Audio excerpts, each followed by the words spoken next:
Everyone, इस video में हम चैप्टर नंबर 4 स्टार्ट करेंगे, linear partial differential equations of second and higher orders. ठीक है, ये जो चैप्टर है आपने सेकंड सेम में जो आपका 4 चैप्टर था उस जैसा ही है थोड़ा थोड़ा, पर उसमें ज़्यादा डी बाई डी टी आता था जिसको आप कैपिटल डी मानते थे। ठीक है, जहाँ डी बाई डी एक्स था, ठीक है, जिसको आप कैपिटल डी मानते थे। ठीक है, पर यहाँ हम करली बाय करली एक्स भी आपके पास आएगा और यहाँ करली बाय करली वाई भी आपकी पूरी इक्वेशन में आएगा। ठीक है, जब मैं आपको क्वेश्चन समझाऊंगा तब आपको अच्छी तरह समझ में आएगा। करली बाय करली एक्स को हम यहाँ कैपिटल डी पुट करेंगे और करली बाय करली वाई को हम कैपिटल डी डैश पुट करेंगे। ठीक है, पहले तो आपको पता है कि जो सेकंड सेम में जो 4 चैप्टर था उसमें हम निकालते थे सी एफ और पी आई। ठीक है, सी एफ आपका क्या होता है? Complementary function, complementary function. और आपका जो पी आई है वो क्या होता है? Particular integral, particular integral. ठीक है, तो ये दो हम निकालते हैं, इन दोनों को आपको प्लस कर देना है तो आपका क्या आ जाता है? Complete solution, complete solution. Question करेंगे तो आपको अच्छी तरह समझ में आएगा, तो क्वेश्चन करेंगे तब। ठीक है, अब देखिए हम सी एफ कैसे निकाल लेंगे। आपको मैं एक क्वेश्चन करवाता हूँ, उसी क्वेश्चन के साथ साथ मैं आपको बताऊंगा कि सी एफ हम कैसे निकालते हैं। ठीक है, आपका एग्जाम्पल नंबर 1 ही है। ठीक है, एग्जाम्पल नंबर 1 को हम सिर्फ ये समझने के लिए सॉल्व करेंगे कि आपको इस चैप्टर में क्वेश्चंस कैसे करने हैं, सॉल्व कैसे करने हैं। ठीक है, तो देखते हैं एग्जाम्पल नंबर 1। तो देखिए कैसे हमें इस इक्वेशन को सॉल्व करना है। आपकी इक्वेशन है curly cube Z upon curly x cube minus 4 curly cube Z upon curly X square into curly Y plus 4 curly cube Z upon curly X curly Y square is equals to 2 sine 3x plus 2y। तो इसका हमें सबसे पहले C F निकालना है, फिर आपको क्या निकालना है? पी आई निकालना है, और उन दोनों को प्लस कर दो तो आपका कंप्लीट सोल्यूशन आ जाएगा। तो सबसे पहले हम स्टार्ट करते हैं सी एफ से। देखिए अब इस इक्वेशन में आपको सी एफ कैसे निकालना है। सबसे पहले हम क्या करेंगे, जो आपका करली बाय करली एक्स है, जहाँ जहाँ करली बाय करली एक्स है उसको आपको क्या पुट करना है? डी पुट करना है। ठीक है जी, अब देखिए यहाँ क्या है? करली क्यूब है, करली क्यूब बाय करली एक्स क्यूब। ठीक है, तो यहाँ क्यूब आ जाएगा तो ये डी क्यूब बन गया। ठीक है ना, करली बाय करली एक्स को आपको डी कैपिटल डी पुट करना है। ठीक है, और जो यहाँ करली क्यूब बाय करली एक्स क्यूब आ जाता है इसको कैपिटल डी क्यूब। ठीक है, इसी तरह आपको करली बाय करली वाई को डी डैश पुट कर देना है, करली बाय करली वाई को डी डैश। ठीक है, मैं दोबारा लिख देता हूँ एक बार। करली बाय करली एक्स को आप क्या पुट करोगे? डी। करली बाय करली वाई को आप डी डैश पुट कर दोगे। ठीक है, ये आप हम पुट कर देते हैं इस इक्वेशन में। देखिए ये क्या है? करली क्यूब वाई करली एक्स क्यूब, तो इसका आप क्या पुट करोगे? D cube. ठीक है, करली बाय करली एक्स डी है तो करली क्यूब बाय करली एक्स क्यूब क्या आ जाएगा? D cube. ठीक है, और Z as it is minus 4 curly cube by curly cube Z, ठीक है, अपॉन करली एक्स स्क्वायर करली वाई। ठीक है, अब देखिए इसको मैं ऐसे लिख देता हूँ, करली square upon curly X square, ठीक है, इंटू करली बाय करली वाई। ठीक है, इंटू जेड। आप इसको ऐसे लिख सकते हो ना, इसको आपने खोल के ऐसे लिख दिया, ये करली क्यूब बाय करली एक्स स्क्वायर करली वाई था। ठीक है, तो करली स्क्वायर बाय करली एक्स हो गया, करली स्क्वायर बाय करली एक्स स्क्वायर, ये वाली टर्म आपने ऐसे लिख दी। ठीक है, और एक जो ये करली है अपॉन करली वाई ऐसे लिख दिया, और जेड एज इट इज। ठीक है, यही होता है ना। तो ये देखिए इसको आप क्या लिख सकते हो? डी स्क्वायर, और इस वैल्यू का आप क्या लिख सकते हो? D dash. ठीक है, ऐसे। तो यहाँ आ जाएगा, यहाँ करली एक्स स्क्वायर है, करली एक्स स्क्वायर मतलब कि डी स्क्वायर, और करली वाई है मतलब डी डैश। ठीक है, आप नीचे से भी देख सकते हो। तो मैं दोबारा से एक बार इक्वेशन लिख देता हूँ पूरी। ये आपका आ जाएगा D cube Z minus 4 D square, क्योंकि यहाँ करली एक्स स्क्वायर है। ठीक है, तो D square into curly Y है तो डी डैश। ठीक है, और Z as it is plus 4, यहाँ देखिए करली क्यूब अपॉन करली एक्स है, करली एक्स है, करली बाय करली एक्स को हम क्या मानते हैं? डी मानते हैं ना, तो यहाँ आ जाएगा डी, और यहाँ करली वाई स्क्वायर है तो ये आ जाएगा डी डैश का स्क्वायर। ठीक है, साथ में z इज इक्वल टू ये वाली term as it is 2 sine 3x plus 2y। ठीक है, ये आ गया, ये आपकी क्या आ गई? इक्वेशन आ गई। अब आप एक्सिलरी इक्वेशन कैसे निकालते थे? एक्सिलरी इक्वेशन की क्या होती थी? देखिए पहले तो मैं इसमें से z को कॉमन ले लेता हूँ, बाद में बताता हूँ। इस पूरी इक्वेशन में से मैं z को कॉमन ले लेता हूँ, ये आ जाएगा D cube minus 4d² D dash plus 4d D dash square. यहाँ से मैंने z को कॉमन ले लिया, is equal to 2 sine 3x plus 2y। अब देखिए अब क्या करना है आपको, जो ये वाली इक्वेशन है इसको आपको जीरो के इक्वल कर देना है, वो आपकी एक्सिलरी इक्वेशन होती है ना। तो जो आपकी ये वाली जो एक्सप्रेशन है इसको आप जीरो के साथ इक्वेट कर दोगे, ठीक है। ये आ जाएगा D cube minus 4d² D dash plus 4d D dash 2, ठीक है, इज इक्वल्स टू जीरो, ठीक है। ऐसे आप एक्सिलरी इक्वेशन लिखते थे उसकी ऑर्डिनरी डिफरेंशियल इक्वेशन वाले केस में सेकेंड सेमेस्टर में, ठीक है, ऐसे कर दिया। पर अब यहाँ देखिए, यहाँ डी क्यूब है minus 4d² D dash plus 4d D dash का स्क्वायर इक्वल टू जीरो है, ठीक है। अब देखिए इस चैप्टर में आपको क्या करना है, जहाँ जहाँ डी है, जो डी है, सी एफ निकालने के लिए आपको क्या करना है, डी को आप क्या पुट कर दोगे, एम पुट कर दोगे, ठीक है, ये आपको याद रखना है। और डी डैश को आपको क्या पुट कर देना है, 1 पुट कर देना है, ठीक है, इस इक्वेशन में, ठीक है। तो इस इक्वेशन में मैं क्या करता हूँ, डी को एम पुट कर दूंगा और डी डैश को 1 पुट कर दूंगा, पुट कर देता हूँ। ये आ जाएगा एम क्यूब माइनस 4d² है, मतलब कि m का स्क्वायर और d डैश में 1 है तो 1 लिखो चाहे ना लिखो, प्लस 4d, d क्या है, m है, 4m और d डैश का स्क्वायर मतलब 1 का स्क्वायर 1 ही है, इज इक्वल्स टू 0। यह आ गई आपके पास इक्वेशन। अब बस आपका काम क्या है, जो ये m है ना, इस इक्वेशन में जो m है, इस m को आपको किसी तरह सॉल्व करना है, ठीक है। आपको यहाँ m की वैल्यू निकालनी है। जब आपकी m की वैल्यू आएगी, m की वैल्यू के ऊपर डिपेंड करेगा कि आपका CF कैसा आएगा, ठीक है। तो मैं पहले m की वैल्यू इस केस में निकालता हूँ, बाद में आपको बताता हूँ कि जे ऐसी वैल्यू आती तो क्या होता। पहले तो हम इस केस में निकालते हैं, इस केस में क्या वैल्यू आ रही है, ठीक है। तो देखिए ये आपकी इक्वेशन है, इसको हमें सॉल्व करना है, किसी तरह m की वैल्यू निकालनी है। अब देखिए यहाँ भी m है, यहाँ भी m है, यहाँ भी m है, मैं m को कॉमन लेता हूँ, देखते हैं कुछ होता है। m को कॉमन ले लिया तो ये आ जाएगा m cube minus 4m² plus 4, sorry यहाँ स्क्वायर नहीं आएगा, यहाँ 1 और इसकी पावर 2 इज इक्वल टू 0, क्योंकि m को हमने कॉमन ले लिया ना, तो ये आ गया, m को कॉमन ले लिया। अब देखिए यहाँ तो ये 0 के इक्वल है या फिर ये पूरी टर्म 0 के इक्वल है, तो इसलिए मैं इसको लिख देता हूँ m इज इक्वल टू 0 और m square minus 4m plus 4 is equals to 0, ठीक है ना। ये मल्टीप्लाई हो रहा है ना, तो इसका मतलब क्या होता है, यहाँ ये 0 के इक्वल है या फिर ये वाली पूरी टर्म 0 के इक्वल है, ठीक है। आगे देखते हैं, तो यहाँ से m की एक वैल्यू तो हमारे पास से आ गई, m इज इक्वल्स टू 0। अब दूसरी वैल्यू देखते हैं। अब देखिए इस इक्वेशन को सॉल्व करते हैं। इस इक्वेशन को सॉल्व करने से हमारी कितनी वैल्यूज आएंगी, 2 वैल्यूज आएंगी, क्योंकि ये 2 डिग्री की है, ठीक है ना। जितनी डिग्री की इक्वेशन उतने ही उसके रूट्स होते हैं, तो इसके 2 रूट्स आएंगे, तो इसको तो आपको सॉल्व करना होता है। ये क्वालिटी की इक्वेशन है ना, तो क्वालिटी की इक्वेशन को हम कैसे सॉल्व करते हैं, मिडिल टर्म को स्प्लिट करते हैं, m² minus 2m minus 2m plus 4 is equals to 0, ठीक है। इसको हमने स्प्लिट कर लिया।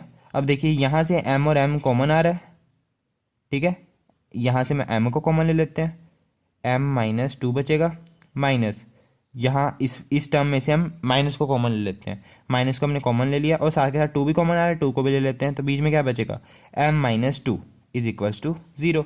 तो m minus 2 is equals to 0, m minus 2 is equals to 0। ये क्वाड्रेटिक इक्वेशन को मैंने सोल्व किया है और कुछ नहीं किया, ठीक है, ये आप पहले भी कर चुके हो, ठीक है। यहाँ से m की वैल्यू क्या आ जाएगी, 2 आ जाएगी, इस माइनस 2 को उधर ले गए, और यहाँ से भी m की वैल्यू क्या आ जाएगी, 2 आ जाएगी। तो हमारे पास 3 वैल्यूज आई हैं, m इज इक्वल्स टू 0, 2, 2, ये हमारी 3 वैल्यूज आई हैं। क्या आ चुकी थी, 0, 2, 2। अब देखते हैं हम इन वैल्यूज से हम CF कैसे लिखते हैं, ठीक है। देखिए m की वैल्यू के ऊपर मैंने बताया डिपेंड करता है कि आपका CF कैसा आएगा, ठीक है। तो देखते हैं CF। देखिए इस इक्वेशन में कि आपकी जो मतलब कि इस m की वैल्यूज़ को देखिए, यहाँ जो आपकी ये वैल्यूज़ हैं ये सभी रियल हैं, ठीक है, रियल वैल्यूज़ हैं। जब आपकी वैल्यूज़ रियल हों, पहला केस है जब आपकी वैल्यूज़ क्या हो, रियल हों और सेम हो। रियल और सेम के लिए आपका जो CF आता है वो क्या आता है, देखिए यहाँ 2 और 2 सेम है, तो इसके लिए आपका जो CF बनेगा वो क्या बनेगा, 5 वैल्यू सर सेम है, इसके लिए अलग से हम CF निकाल लेंगे और इसके लिए अलग वैल्यू आएगी और तीनों को ऐड कर देंगे तो आपका CF आएगा, ठीक है। तो ये दोनों सेम वैल्यूज है ना, तो सेम वैल्यूज के लिए आपको जो CF बनेगा वो क्या बनेगा, 5 ब्रैकेट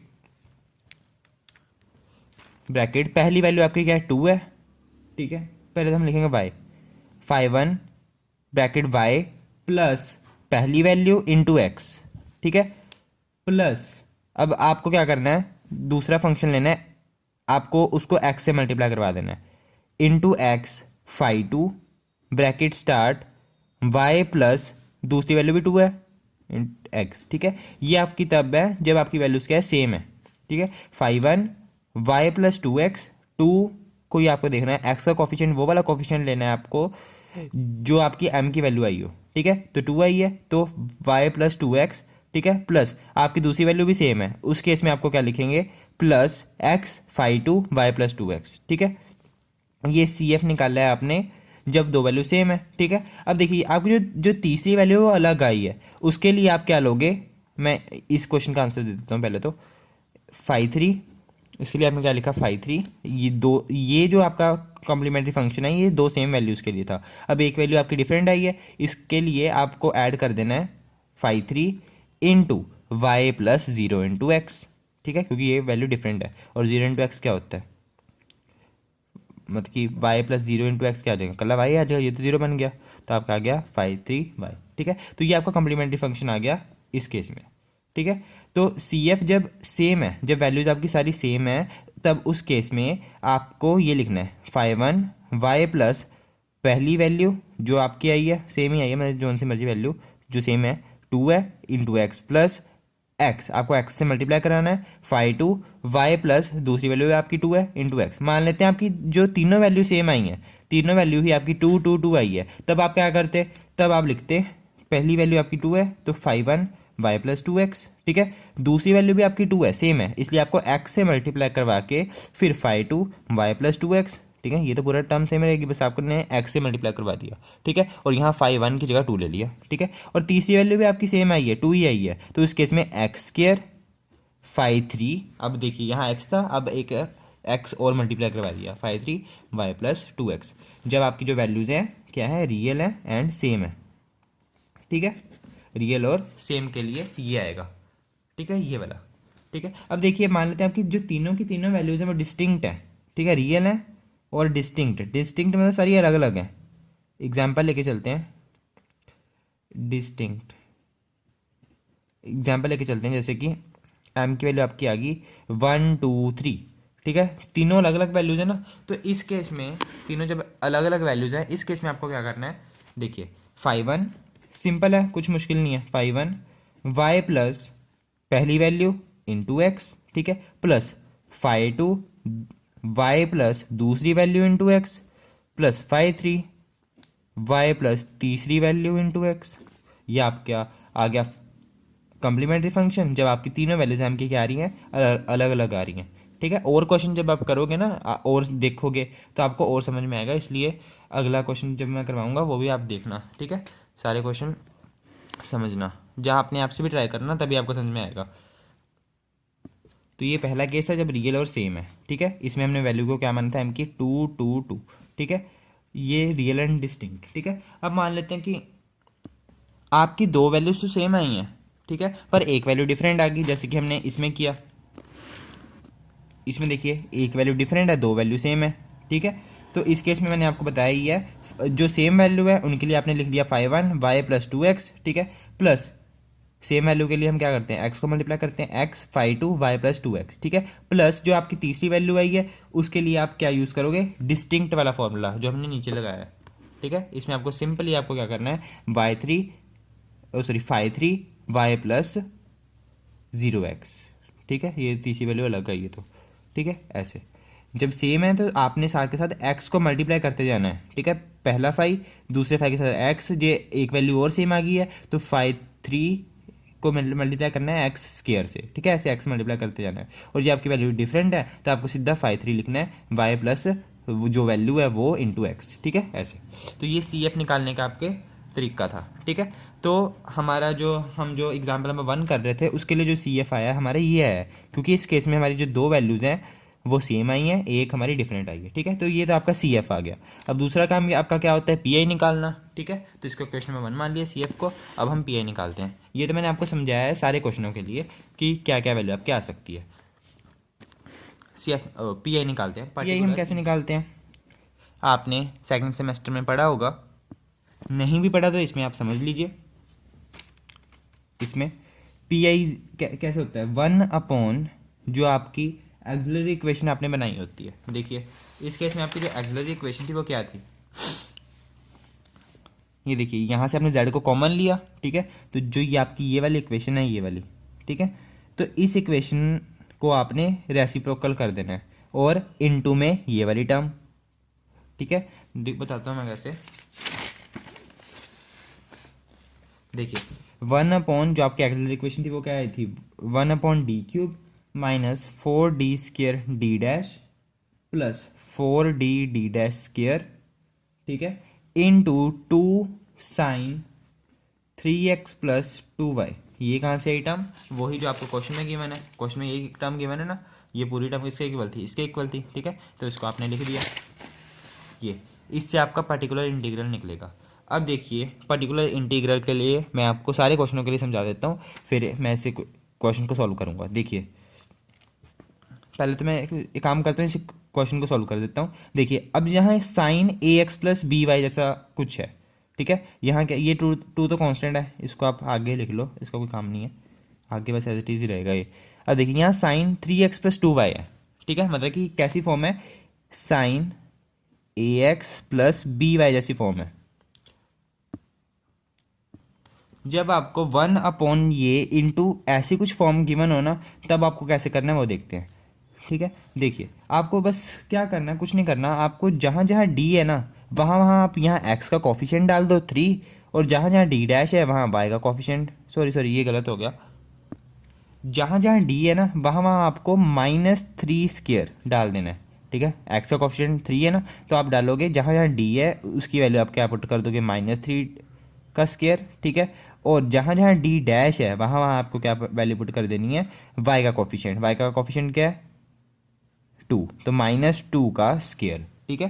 तो मतलब कि जैसे ऐसी कोई इक्वेशन आ जाती है साइन ए एक्स प्लस बी वाई, ठीक है, यहाँ आ जाता है आपका, तो आपको क्या करना है, डी की जगह आपको क्या पुट कर देना है, -a का स्क्वायर, ठीक है, और डी डैश की जगह आपको क्या पुट कर देना है, -b का स्क्वायर, ठीक है।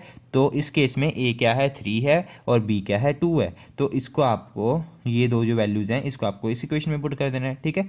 जो भी a है उसके आगे माइनस लगा दिया और उसका स्क्वायर, ठीक है, माइनस लगा के स्क्वायर, ये इसका आपका आंसर क्या आएगा, -9। ये नहीं है कि आप स्क्वायर है तो आप माइनस माइनस प्लस हो गया, ये माइनस स्क्वायर के अंदर नहीं है, बाहर है, ठीक है, तो -9 आंसर आएगा आपका। तो बस ये आपका पी आई निकल आएगा ऐसे सिंपल सा। तो पी आई क्या आ गया आपका, 2/d³ है, d³ है ना, तो इसको मैं ऐसे लिख सकता हूँ, या फिर लिखने की बजाय मैं इस पूरे में से d को कॉमन ले सकता हूँ, तो यहाँ पूरा d कॉमन आ जाएगा, बीच में क्या बचेगा, d² minus 4d d' plus 4d d'², क्योंकि यहाँ क्यूब था ना, तो क्यूब में वैल्यू क्या पुट करते हैं हम, हमें तो d² चाहिए, d² में वैल्यू पुट कर देते हैं ना हम, ठीक है, तो d² में हम वैल्यू पुट कर देंगे, और साथ में क्या है साइन 3x प्लस 2y, मैंने पहले d को कॉमन लिया, अभी मैंने कुछ नहीं करा,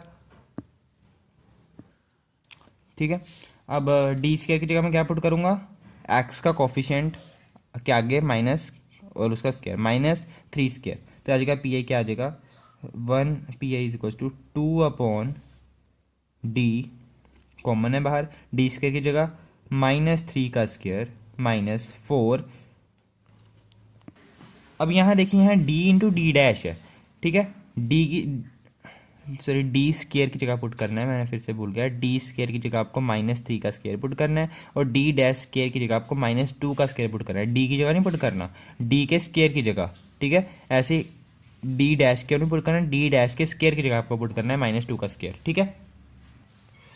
और यहाँ देखिए यहाँ d इंटू डी डैश है, तो d इंटू डी डैश की जगह आपको क्या पुट करना है, देखिए d इंटू डी डैश का क्या मतलब है, -ab, ठीक है, डी जहाँ भी d और d डैश इकट्ठा होगा ना वहाँ आपको क्या पुट करना है, -ab, मतलब x का कॉफिशिएंट इंटू वाई का कॉफिशिएंट, ठीक है, तो x का कॉफिशिएंट a है इंटू बी, और आगे लगा देना है आपको माइनस, तो ये वैल्यू आपको पुट करनी है जहाँ भी आपको डी डैश दिखेगा, तो डी डैश है 4 इंटू डी डैश, तो हमारे पास d इंटू डी डैश मतलब कि -ab, यहाँ a क्या है 3 है, ठीक है, इंटू बी क्या है 2 है, और आगे माइनस ऐसे ही, तो -6 पुट करेंगे तो 4 इंटू -6 यहाँ आ जाएगा, ठीक है, plus 4 D D dash square.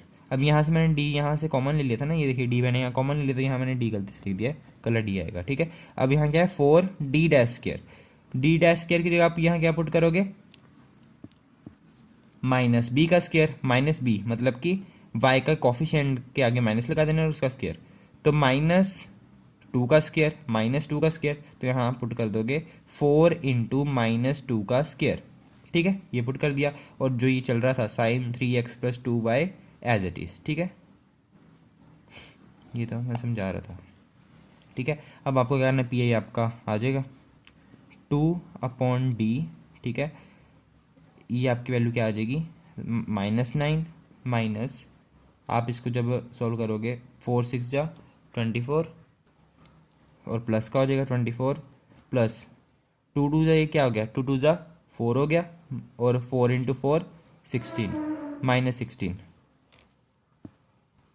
और ये मैं एज इट इज लिखता हूँ sin 3x प्लस 2y, ठीक है। अब इसको आप सॉल्व करोगे, आपकी क्या आ जाएगी, जो ये d है 1/d है ना, मैं 2/d है, इसको मैं ऐसे भी लिख सकता हूँ 1/d मल्टीप्लाई करके, तो इसको मैं क्या करता हूँ 2 जो ये वाली टर्म है इसको मैं यहाँ लिख सकता हूँ सॉल्व करके, जब आप इसको सॉल्व करोगे क्या आ जाएगा 3 आ गया 2/3, ठीक है। और ये d बचा ना, इसको मैं ऐसे लिख सकता हूँ 1/d into sine 3x plus 2y as it is, जो ये चल रहा है, ठीक है। अब देखिए d का मतलब क्या है, डिफ्रेंशिएशन, कर ली बाय कर ली एक्स, डिफ्रेंशिएशन था ना d का मतलब, ठीक है। तो 1/d का क्या मतलब होता है, डिफ्रेंशिएशन का उल्टा क्या होता है इंटीग्रेशन, तो 1/d का मतलब इंटीग्रेशन, इसका मतलब 1/d है ना, यहाँ 1/d का क्या मतलब है, इसका इंटीग्रेशन करना है, ठीक है, इंटीग्रेशन कर देना है, ये 3x साइन के अंदर है 3x प्लस 2y, ठीक है, इसका इंटीग्रेशन कर देना, तो इंटीग्रेशन कर देते हैं। अब साइन का इंटीग्रेशन क्या होता है, हमें पता है साइन का इंटीग्रेशन क्या होता है, कोस 3x प्लस 2y, साइन का इंटीग्रेशन कोस होता है, ठीक है। अब यहाँ देखिए हमने डिफरेंट इंटीग्रेशन किसके रिस्पेक्ट में किया, एक्स के रिस्पेक्ट में, ठीक है। तो यहाँ जो एक्स की जगह क्या है 3x प्लस 2y है, ठीक है, तो 3x प्लस 2y का फिर से डिफ्रेंशिएशन होगा, मतलब अपॉन में डिफ्रेंशिएशन ऑफ दिस, ठीक है, इंटीग्रेशन तो आपको आती होगी ना, तो इसका डिफ्रेंशिएशन क्या होगा, y तो कांस्टेंट है, हम कांस्टेंट मान के चलेंगे, ठीक है, y को तो हम कांस्टेंट मान के चलेंगे, तो 3x का डिफरेंशिएशन क्या हो गया 3 हो गया, तो अपॉन में क्या आ गया 3 आ गया, ठीक है। तो ये क्या आ जाएगा 2 इंटू, ये ना 1 आएगा यहाँ, जब आप इसको सोल्व करोगे ना तो 1 आएगा, 1 वैल्यू आ गई, 2/1 into cos 3x plus 2y/3, ये आ गया आपका पर्टिकुलर इंटीग्रल, ठीक है, ये आपकी पर्टिकुलर इंटीग्रल की वैल्यू आ गई। पर्टिकुलर इंटीग्रल में आपको क्या करना होता है, बस ये डी को हटाना होता है, ठीक है, डी को पूरा सॉल्व करना होता है, जहाँ जहाँ डी उसको अच्छी तरह सॉल्व करना है, ठीक है, तो वही किया आपने, तो ये आपकी वैल्यू आ गई पी आई, आपका पर्टिकुलर इंटीग्रल ये आ गया, ठीक है। तो इसका मतलब जब साइन ए एक्स प्लस बी वाई होगा आपको कुछ नहीं करना, बस जहाँ जहाँ डी स्क्र है वहाँ वहाँ आपको -a² पुट कर देना है, मतलब एक्स का कॉफिशिएंट का स्क्र और आगे माइनस, ठीक है, और जहाँ जहाँ डी डैश है वहाँ माइनस आगे और b², ठीक है, मतलब कि वाई का कॉफिशिएंट का स्क्वायर और आगे माइनस, ठीक है, ये पुट करना है और आगे बस आपको सिर्फ सॉल्व करना है और कुछ नहीं करना, ठीक है। और ये भी अब बात याद रखनी है कि डी का मतलब होता है करली बाय करली एक्स, और 1/d का मतलब होता है इंटीग्रेशन, ठीक है। डी का मतलब डिफरेंशिएशन, तो 1/d क्या हुआ इंटीग्रेशन, है ना। तो ये तो आपका केस है जब आपके पास ऐसा हो साइन ए एक्स प्लस बी वाई, जब साइन ए एक्स प्लस बी वाई होगा तब आपको क्या पुट करना है, डी की जगह -a², ठीक है, और डी डैश की जगह -b², मतलब कि एक्स का कॉफिशिएंट का स्क्वायर आगे माइनस और वाई का कॉफिशिएंट का स्क्वायर आगे माइनस, ठीक है। तो ये साइन का केस था। अब देखते हैं कि जो साइन की जगह कोस हो, तो कोस के केस में भी ऐसा करना है, ठीक है, जब आपके पास इज इक्वल टू में ऐसे हो कोस ए एक्स प्लस बी वाई हो, ठीक है, तो उस केस में भी आपको यही रूल अपनाना है, ठीक है। कोस साइन और कोस के केस में आपको यही करना है, जब जहां इज इक्वल टू में कोस होगा तो एक्स का कॉफिशिएंट का स्क्वायर आगे माइनस और वाई का कॉफिशिएंट का स्क्वायर मतलब बी का स्क्वायर आगे माइनस, ठीक है, ऐसे। तो साइन और कोस में आपको समझ में आ गया होगा। आगे देखते हैं कि जे कोई और कुछ हुआ इज इक्वल टू में, तब हम क्या कर सकते हैं, तब हम डी या डी डैश की वैल्यू क्या पुट कर सकते हैं। तो पहले तो हमारा ये फर्स्ट एग्जांपल चल रहा है ना, तो फर्स्ट एग्जांपल को हमने सॉल्व कर लिया। इसके हमने क्या निकाल दी, पी आई निकाल दिया, जो कि हमारा ये आ रखा है। ठीक है, ये हमारा पी आई आ गया और सी एफ हमारा ये आ गया। ठीक है, तो आपका जो कंप्लीट सोल्यूशन होगा वो क्या होगा, हमने तो जो हमारा ये इक्वेशन थी ये वाली, इसका हमें कंप्लीट सोल्यूशन निकालना था ना, तो इसका हमारा जो कंप्लीट सोल्यूशन होता है वो क्या होता है, वो लिख देते हैं सी एफ, जो ये वाली पूरी टर्म है, प्लस पी आई, ये वाली पूरी टर्म ऐड कर दो। ठीक है, आपका कंप्लीट सोल्यूशन आ जाएगा। ठीक है, तो ये आपका कंप्लीट सोल्यूशन आ जाएगा। मैं आपको एक बार करके बता देता हूँ। हमारा कंप्लीट सोल्यूशन होता है C F plus P I. ठीक है, C F plus P I. तो सी एफ की जगह हम क्या पुट कर देंगे, हमारी सी एफ की वैल्यू क्या आई है, 5 1 Y plus 2x plus X, 5 2 Y plus 2x plus 5 3 into Y. ठीक है, ये आपकी सी एफ की वैल्यू है। प्लस पी आई की वैल्यू पुट कर दो, पी आई क्या है, plus 2 into cos 3x plus 2y upon में 3। ठीक है, ये आपका आ गया कंप्लीट सोल्यूशन, आपका आंसर है।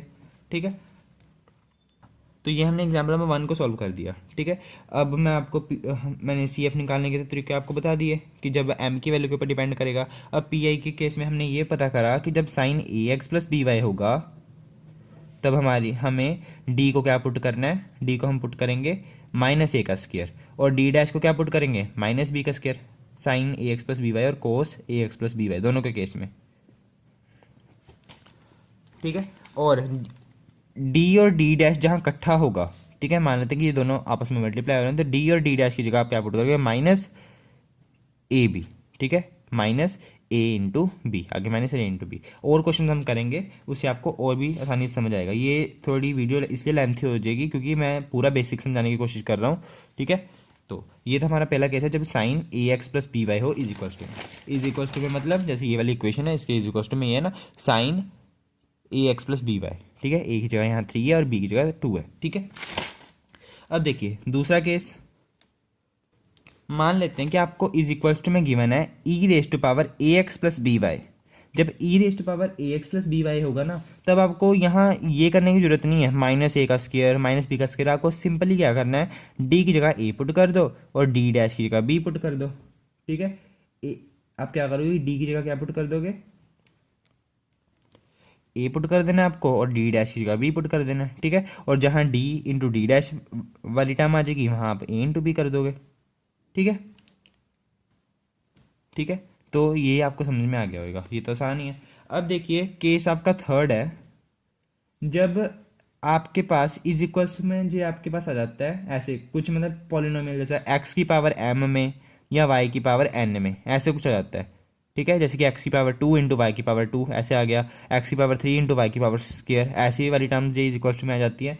तब आपको क्या करना है, तो उस केस में आप क्या करोगे वो मैं आपको क्वेश्चन से समझाऊंगा। ठीक है, जब भी मतलब कि वो वाले क्वेश्चन आएंगे ना आपके एग्जाम्पल्स में से, तो तब मैं आपको समझाऊंगा उस केस में आपको क्या करना है, एक्स की जगह और वाई की जगह, मतलब कि डी और डी डैश को आपको कैसे निकालना है, कैसे सॉल्व करना है। ठीक है, पर्टिकुलर इंटीग्रल में ये सब मैं आपको पर्टिकुलर इंटीग्रल के केस में बता रहा हूँ, इज इक्वल्स टू में जब ये आ जाएगा। ठीक है, तब आपको क्या करना है, तो ये क्वेश्चन के साथ समझाऊंगा मैं आपको। और चौथा भी एक मैं क्वेश्चन के साथ ही समझाऊंगा, जैसे कि आपके पास कोई और टर्म आ जाती है, कोई सी और टर्म, कोई भी टर्म एक्स और वाई की टर्म्स में। ठीक है, कोई भी और फंक्शन या टर्म आ जाती है जो कि एक्स और वाई की है। ठीक है, जैसे यहाँ तो यहाँ भी एक्स और वाई की थी, पर यहाँ एक्स की पावर कुछ और वाई की पावर कुछ ऐसी ऐसे में आएगा, तब आपको क्या करना है, तब मैं अलग से बताऊंगा। और जब आपकी वैल्यू कुछ ऐसा आ सकती है एक्स प्लस 2y, ठीक है, या फिर under root x plus 3y, ऐसे कुछ आगे, तो तब आपको क्या करना है वो मैं आपको क्वेश्चन से समझाऊंगा। ठीक है, कोई भी और जो टर्म आ जाती है तो ये आपका बेसिक था, ये बस आपकी दो चीज़ें रहेगी जो मैं आपको बताऊंगा। ठीक है, तो बाकी हम आगे क्वेश्चंस करेंगे इसी बेसिक के ऊपर। ठीक है, ये दो को इनसे रिलेटेड, तो तब आपको अच्छी तरह समझ में आएगा, ये आपको और भी अच्छी तरह क्लियर हो जाएंगे। ठीक है, वो हम नेक्स्ट वीडियो में देखेंगे।